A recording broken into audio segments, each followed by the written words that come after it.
샬롬 여러분들. 4월 24일 금요일 막차 큐티 시작합니다. 오늘 하루 여러분들 고된 하루의 일과들 어떻게 지내셨습니까? 저도 바쁜 시간들 보내고 있는데 자꾸만 고민이 그리고 걱정이 제 마음에 찾아옵니다. 이 코로나19 바이러스로 여러분들도 고민이 많지만 저도 또 우리 고등부 선생님들도 여러분들 이미 4월이 지나갔어요. 이제 곧 5월입니다.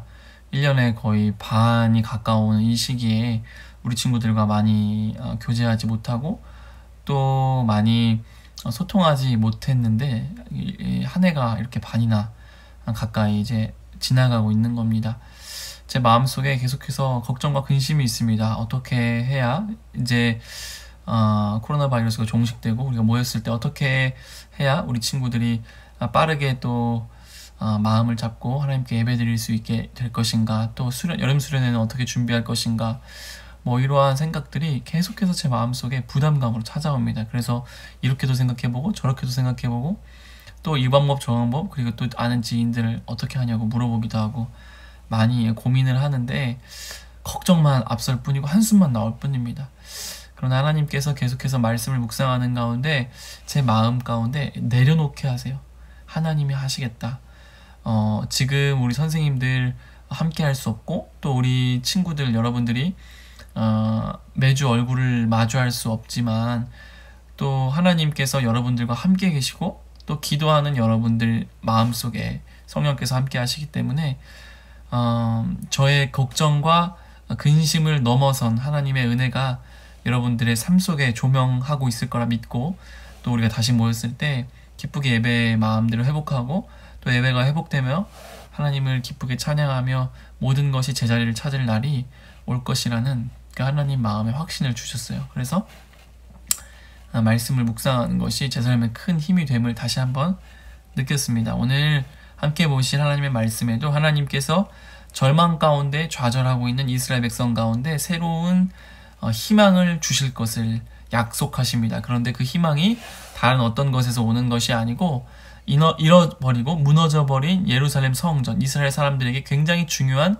그 성전을 다시금 회복시킬 것이라는 환상을 에스겔을 통하여서 보여주고 있습니다. 오늘 함께 보실 하나님의 말씀은 에스겔서 40장, 에스겔서 40장과 42장입니다.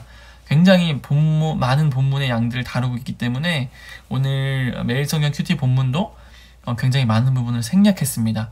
에스겔서 40장부터 42장 2장 말씀을 우리가 다 살펴볼 수 없기 때문에 그 중요한 부분 포인트를 살펴보고 은혜를 나누도록 하죠. 먼저 1절 말씀입니다. 40장 1절입니다. 우리가 포로로 잡혀온 지 25년째 되는 해, 예루살렘이 함락된 지 14년째 되는 해 첫째 달, 그날 10일 바로 그날에 여호와의 손이 내 위에 임했고 그가 나를 이스라엘 땅으로 데리고 가셨다. 하나님이 환상 가운데 에스겔을 찾아오셔서 그를 데리고 환상 가운데 이스라엘로 데리고 가신 겁니다. 근데 그 시기가 포로로 잡혀온 지 25년 됐을 때, 25년, 예루살렘이 함락된 지 14년 됐을 때, 에스겔이 2차 포로 때 잡혀와서 25년이 지난 겁니다. 그런데 오늘 매일 성경에서도 주목하고 있지만 25라는 숫자는 굉장히 의미가 있어요. 왜 그렇습니까? 여러분 우리가 알다시피 이스라엘은 50년째 되는 날 희년이라는 해가 있어요. 그래서 50년째가 됐을 때는 모든 그 종들을 풀어주고요, 땅을 쉬게 하고, 이러한 대대적인 이스라엘의 그 명절과 같은, 그리고 땅과 종과 모든 것들을 쉬게 하는, 일하지 않고 쉬게 하는 그 해가 바로 50년이에요. 그런데 25년이라는 것은 그 해의 희년의 중간쯤 됐던 그 해에 하나님께서 이 에스겔을 통하여서 이스라엘이 회복될 것을 환상으로 보여주시고 계시는 그런 상황입니다. 그런데 특별히 오늘 본문은요, 하나님께서 아까도 말했다시피 이스라엘의 성전을 회복시키신다는 그 환상을 보여주시는 거예요. 특별히 에스겔에게 그 성전이 회복될 것이고 그 성전의 조감도라고 할까요? 성전을 어떻게 짓고 몇 센치 몇 미터 해가지고 성전이 어떻게 지어질 것이다 라는 것을 구체적으로 보여주시는 장면입니다. 우리 쭉 지나가서요.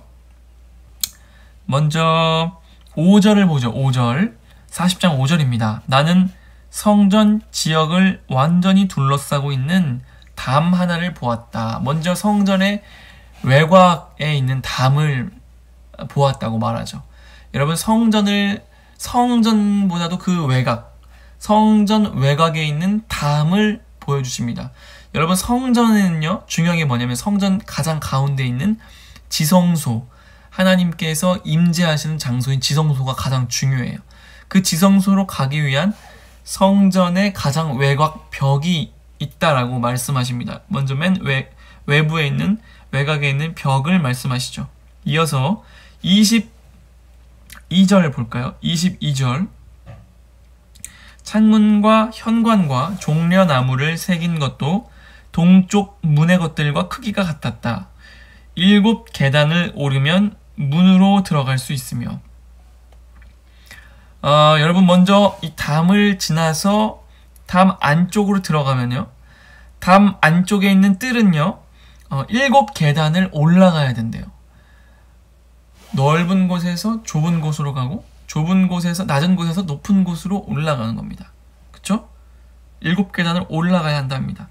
그리고 이어서 31절을 보면요, 그 문의 현관은 바깥뜰 쪽으로 나 있었고 돌출된 벽에는 종려나무가 새겨져 있었다.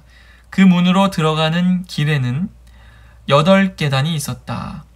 여러분, 아까 22절에서도 종려나무가 나오고 31절에서도 종려나무가 새겨져 있고 그 문으로 들어가는 길은 또 8 계단이 있대요.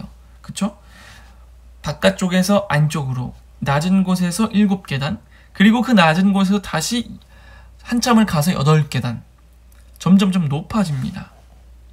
그리고 마지막으로 49절을 보면요, 현관의 너비는 10m였고 너비가 10m였고 길이는 6m였다.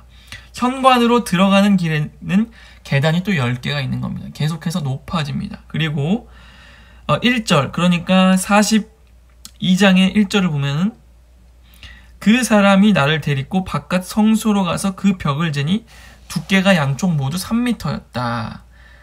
넓어지는 곳이 좁아지고 낮아지는 곳이 높아집니다. 뭔가 점점점 가기가 어려워지는 겁니다. 성전은 그렇게 높이 그리고 좁게 높이 쌓아지는 겁니다. 그리고 3절에 보면 그 후에 그 사람이 안쪽 성소로 들어가 입구의 벽을 재니 그 두께가 1m였다. 입구의 두께가 점점 좁아집니다. 그리고 입구의 너비는 두께가 1m였고 너비는 3m래요. 좁아집니다. 양쪽 편 돌출된 벽 두께는 3.5m가량이 되었다. 높아지고 좁아집니다. 그리고 그 안에 안쪽 성소, 즉 지성소, 하나님이 거하시는 성소가 있는 것이죠. 여러분, 왜 이렇게 좁아지고 또 높아집니까? 그 기준이 점점점 높아지는 거예요. 좁아지는 거예요. 그리고 이 문에는 항상 종려나무 무늬가 있는 겁니다. 종려나무 무늬. 여러분, 여기서 우리가 생각해 봐야 할 것이 있습니다. 요한복음 2장 20절에서 예수님이 뭐라고 말씀하시냐? 예수는 성전된 자기 육체를 가리켜 말씀하신 것이다. 그리고 고린도전서 3장 16절, 너희는 너희가 하나님의 성전인 것과 하나님의 성령이 너희 안에 계시는 것을 알지 못하느냐? 여러분, 성전은 하나님의 임재가 거하시는 거룩한 공간입니다. 그 거룩한 공간으로 가는 것은 점점 높아지고요, 좁아지요. 좁은 문, 높은 문이에요. 가기가 점점 어려워지는 겁니다. 그 성전에 갈 수 있는 사람은 대제사장 뿐이었습니다. 그러나 그 성전의 지성소 깊은 곳에 들어가는 휘장이 예수 그리스도 십자가 죽음으로 말미암아서 찢겨졌습니다. 그래서 우리는 이제 그 성전 안에, 그 지성소 안쪽으로 들어갈 수 있게 되었죠. 여러분, 오늘날 우리가 예수께서 성전된 자기 육체를 말씀하신 것, 즉 그 성전의, 구약의 성전의 의미가 무너지고 예수님이 성전 되셔서 그 성전 안에서 예수님을 통해서 하나님을 만날 수 있게 되었습니다.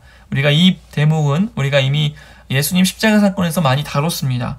그런데 고린도전서 3장 16절에 뭐라고 합니까? 너희가 하나님의 성전인 것과 하나님의 성령이 너 안에 계시는 것을 알지 못하느냐? 예수께서 부활 승천하신 후에 그 성령이 거하는 우리가 성전이라고 또 이 부분도 많이 나눴습니다. 그쵸? 지금 이 에스겔을 통하여 하나님께서 말씀하시는 이 성전의 개념이 무엇입니까?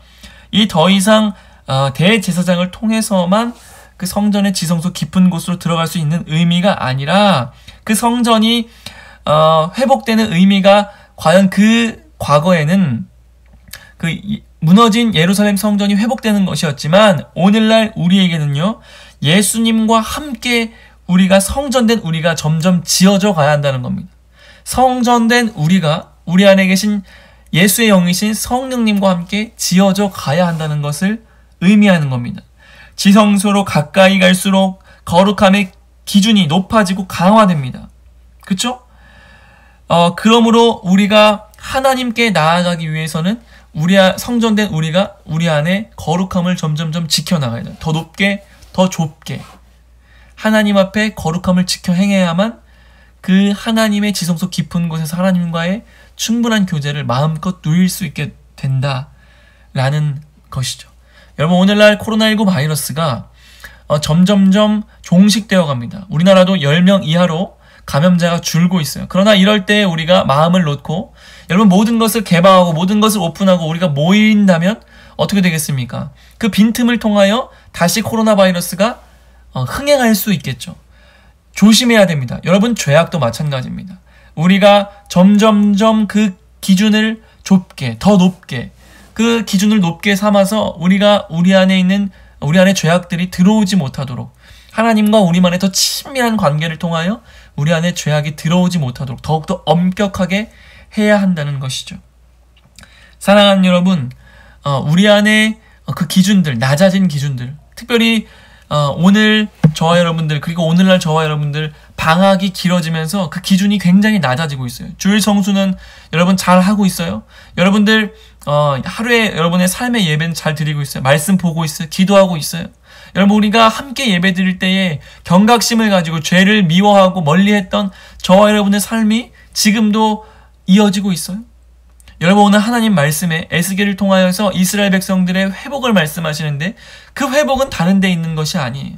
더 높게 더 좁게 그 기준을 점점점 높게 잡는 거예요. 나 스스로 영적으로 죄악에 나태하는 것이 아니고 하나님 앞에 더욱더 거룩하게 우리의 몸과 마음을 지키는 거예요. 그렇게 함으로 말미암아 성전된 우리를 지켜서 지성소된 우리 안에서 하나님과 마음껏 누리고 소통하면서 이 시간 가운데 온전히 나아가는 거예요. 사랑하는 여러분, 모두가 힘들어하고 좌절한다고 우리도 좌절할 필요가 없어요. 그리스도인들은요 늘 강건할 수 있어요. 왜냐? 우리 안에 우리가 성전이고 성전된 우리 안에는 하나님의 영이신 성령님께서 함께 하시기 때문입니다. 믿으십니까? 오늘 여러분들 하루를 마무리할 때 마음속에 근심과 걱정이 있다. 혹은 미래에 대한 두려움이 있다. 모든 걸 하나님 앞에 내려놓으시고 지금은 우리가 더욱더 죄악을 멀리하고 또 미워하고 또 하나님께 더 가까이 나아가서 친밀한 관계를 가지는 것. 거기에 회복과 하나님의 인도하심 계획이 있습니다. 여러분들 오늘 하루도 수고하셨고 하루를 마무리하실 때 하나님 앞에 마음과 몸을 잘 지키고 또 거룩하게 구별하여서 하나님께 기쁨이 되는 내일도 하나님과 동행하며 행복한 하루를 보내는 저와 여러분의 삶이 되시길 주님의 이름으로 축복합니다. 아멘. 그러면 내일 뵙겠습니다. 샬롬.